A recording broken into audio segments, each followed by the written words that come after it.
Dan itikaf itu pahalanya kata Nabi fadzalikumur ribat, seperti orang yang berjihad dengan adegan ribat. Ribat itu kalau di zaman Nabi mengepung benteng musuh dengan waktu yang lama, hari, minggu, bahkan kadang-kadang sampai 1 bulan. Kalau sekarang di Palestina, pasukan perjuangan pembebasan Palestina yang dikenal dengan nama Hamas, mereka ribat di terowongan-terowongan menunggu tentara Israel lewat, itu bisa berbulan-bulan sampai 1 tahun. Itu namanya ribat. Jadi berdiam diri sambil ngepung benteng musuh. Nah, itu salah satu adegan paling membosankan dalam jihad. Kalau ketemu musuh langsung itu jelas. Atau kalau misalnya serang-serangan itu jelas. Tapi kalau ini nungguin, ngapain kok ditungguin? Kenapa dikepung? Karena salah satu strategi jihad di zaman itu adalah mengepung benteng supaya orang-orang di dalam benteng itu menyerah karena kehabisan stok makanan. Akhirnya mereka nyerah. Dan ini cara paling sedikit kerugian nyawa itu paling sedikit lewat ribat, karena hampir tidak terjadi peperangan. Termasuk Nabi ketika terjadi perang Khandak atau perang Ahzab, itu kan menggali parit ya di sekeliling kota Madinah. Nah, musuh datang ngepung sehingga kaum muslimin gak bisa keluar untuk mendapatkan logistik. Nah, dalam masa pengepungan itu Allah Subhanahu wa taala mendatangkan angin yang kencang dan dingin sehingga akhirnya pasukan Abu Sufyan atau pasukan orang kafir itu harus meninggalkan pos mereka dan terbukalah jalur akses logistik untuk kaum muslimin. Itu disebut dengan ribat. Dan orang yang melakukan ribat ini terkenal dengan sabarnya. Orang yang melakukan ribat terkenal ahli ibadahnya. Karena kalau mereka dalam kondisi ribat nganggur, apalagi main game, terus habis baterai nggak bawa power bank, kan susah ya. Nah, sehingga orang yang ribat itu dia nggak entertain. Entertain mereka itu ketika ribat apa? Tilawah. Entertain mereka ketika ribat apa? Sholat. Karena sholat buat mereka itu entertain, hiburan kalau bahasa lebih sederhananya. Soalnya Nabi SAW pernah bersabda ketika mau sholat asar, Nabi bilang kepada Bilal, "Ya Bilal, arihna bis sholah." Wahai Bilal, istirahatkan kami dengan sholat. Jadi buat mereka sholat itu istirahat. Nah, ini namanya ribat.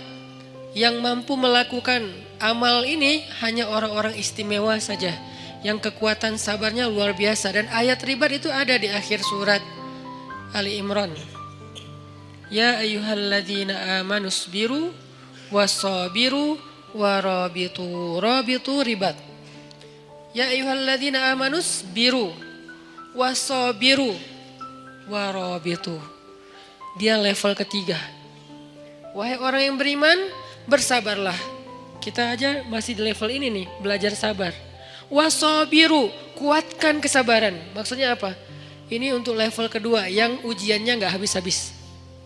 Kalau bersabar itu ujian pertama. Misalnya ujian sebutlah sakit. Itu isbiru. Udah sakit gak punya duit. Wasabiru. Udah sakit gak punya duit, gak ada yang perhatiin. Nah, ini nih wasabiru nih. Jadi bukan hanya isbiru. Jadi kalau ada teman kita sakit, isbir, sabar ya gitu. Tapi kalau gue bukan cuma sakit fisik, tapi nah, kalau udah masuk ke dalam lebih ini lagi tuh, berarti udah wasabiru. Berkali-kali terus saja diuji dengan ujian yang bertubi-tubi. Udah sakit, tadi ditinggalin orang yang dia udah sempat kegeeran, atau diharkosin, ya harapan kosong gitu kan, atau di teman-temannya pada cuek sama dia, nggak ada yang peduli, keluarganya jauh, nggak punya uang, dan segala macam bentuk ujian. Kalau udah terkumpul atau beruntun datang ke dalam kehidupan seseorang, maka kalimatnya wasabiru, kuatkanlah kesabaran. Ini level kedua. Di atas level yang kayak gini, yang ujiannya bertubi-tubi, ternyata ada level warabitu, ribat. Berarti ribat itu lebih daripada sabar dan kuatkanlah kesabaran.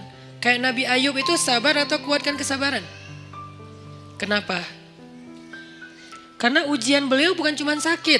Pertama sakit. Kedua, anaknya satu persatu meninggal. Setiap tahun meninggal satu, setiap tahun meninggal satu, sampai habis semua anak beliau.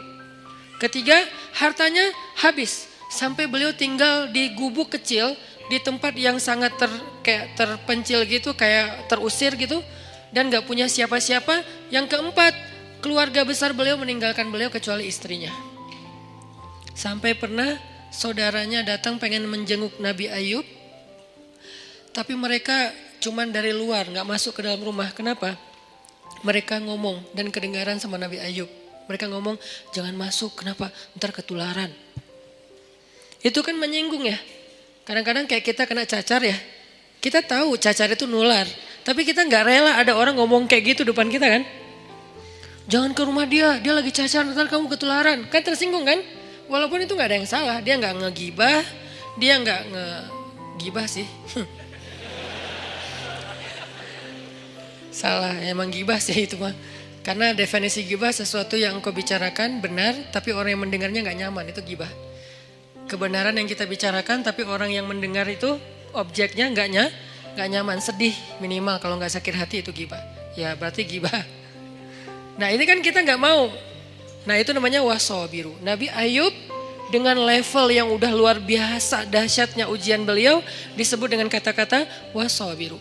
Tapi ribat di atasnya lagi, isbiru, wasabiru, warabitu. Sehingga orang yang itikaf di masjid, walaupun cuman dari maghrib ke isya, karena itu waktu itikaf paling pendek, intizarus sholah ba'da sholah, menunggu sholat setelah sholat itu yang paling gampang kan?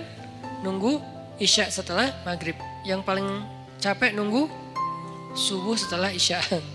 Ini Ramadan lah, Ramadan setahun sekali oke. Kalau nunggu zuhur dari subuh kayaknya jarang karena kita rata-rata gak nunggu soalnya sibuk dengan kegiatan. Kalau dari isya sampai subuh juga jarang. Jadi paling gampang tuh nunggu isya setelah maghrib. Itu udah iktikaf. Nah siapa yang melakukan itu kayak sekarang kita nih sambil santai sambil dengar ceramah dari maghrib sampai isya pahalanya ribat. Bukan pahala sabar, bukan pahala sabir. Bukan isbir, bukan sabiru, bukan. Tapi rabitu, ribat. Fadzalikumur ribat. Itu disebut dengan ribat kata Nabi. Arti itu disebut dengan ribat, pahalanya kayak orang yang berjihad fi sabilillah. Maka absyiru, berbahagialah ketika kita ada di rumah Allah. Gak ada tempat lain yang dapat pahala kayak gitu. Walaupun yang lain boleh. Saya paling gak suka ngebandingin dalam bahasa judgment. Kalau ngebandingin dalam bahasa motivasi boleh. Contoh bahasa ngebandingin dengan bahasa judgment gimana? Di masjid berpahala, di yang lain itu dosa. Nah ini nih judgment. Kalau memotivasi, di masjid berpahala, yang lain juga gak apa-apa. Karena kan area mubah dalam Islam itu luas banget kan. Apa hukum nongkrong di kafe? Haram. Siapa bilang haram?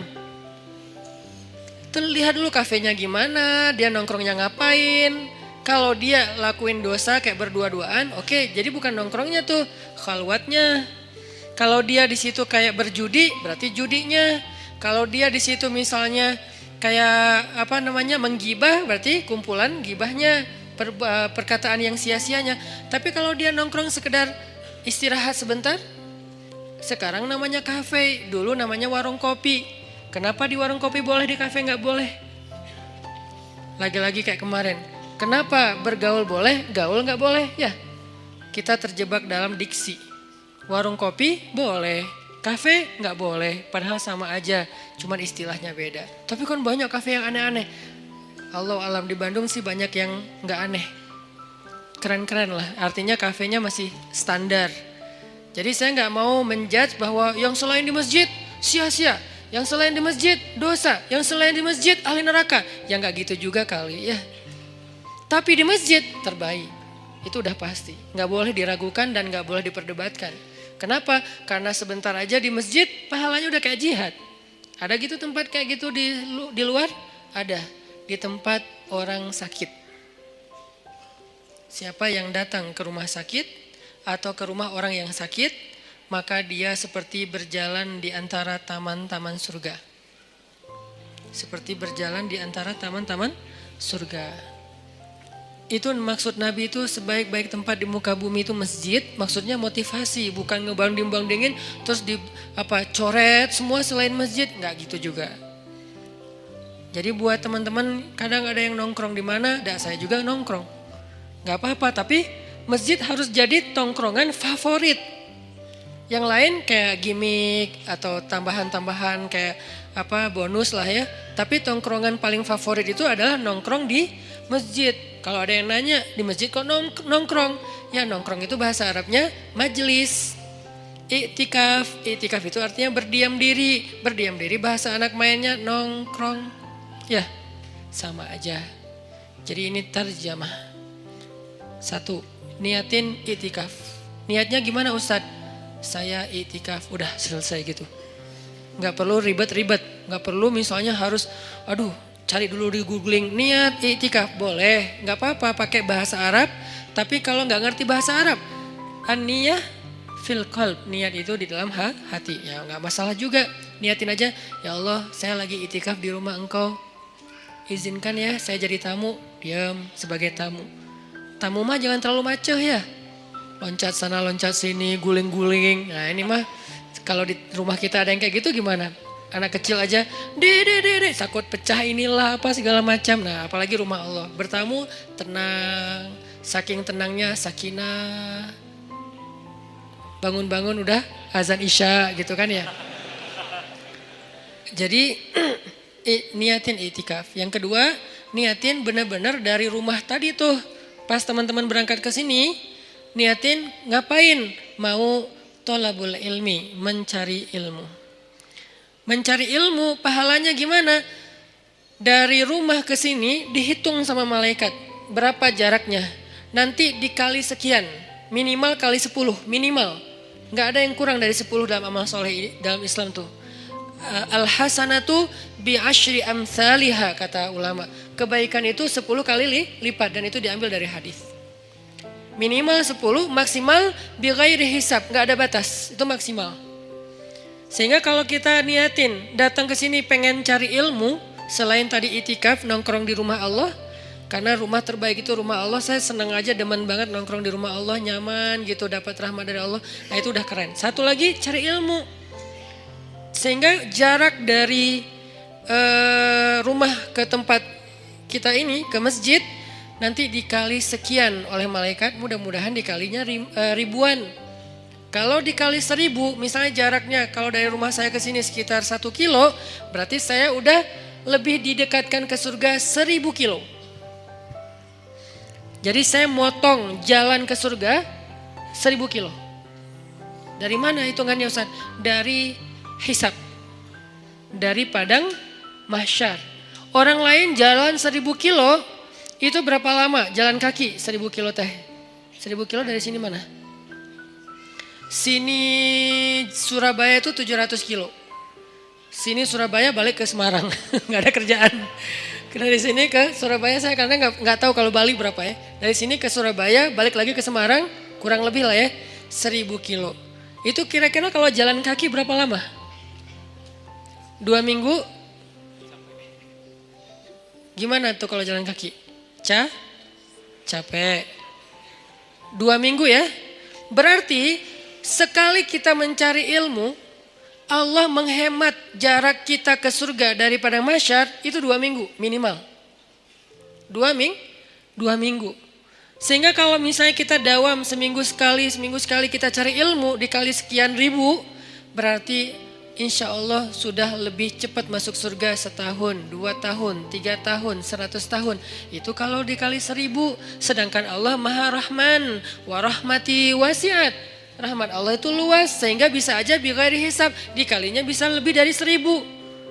Ini thalabul ilmi. Dan orang yang mencari ilmu itu dinaungi oleh malaikat. Tapi kalau lagi naik motor mencari ilmu jangan lihat ke langit. Malaikat mana ya? Gak usah. Karena pasti ada malaikat lagi naungin kita. Naungin itu gimana? Menaungi dengan rahmat, dengan doa. Ya Allah, beri dia kasih sayangmu, ampuni dosa dia. Beri dia kasih sayangmu, ampuni dosa dia. Yang merasa banyak dosa, cari ilmu. Yang merasa banyak dosa, duduk dalam rumah Allah. Itu didoain terus-terusan oleh malaikat.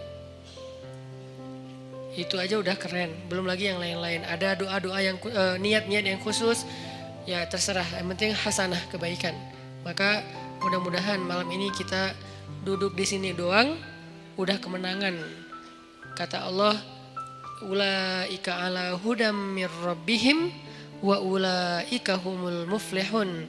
Ketika kita ala hudan, berada di dalam jalannya Allah yang baik, yang benar, yaitu di masjid, cari ilmu, berarti muflihun, orang yang beruntung. Qad aflahal mu'minun.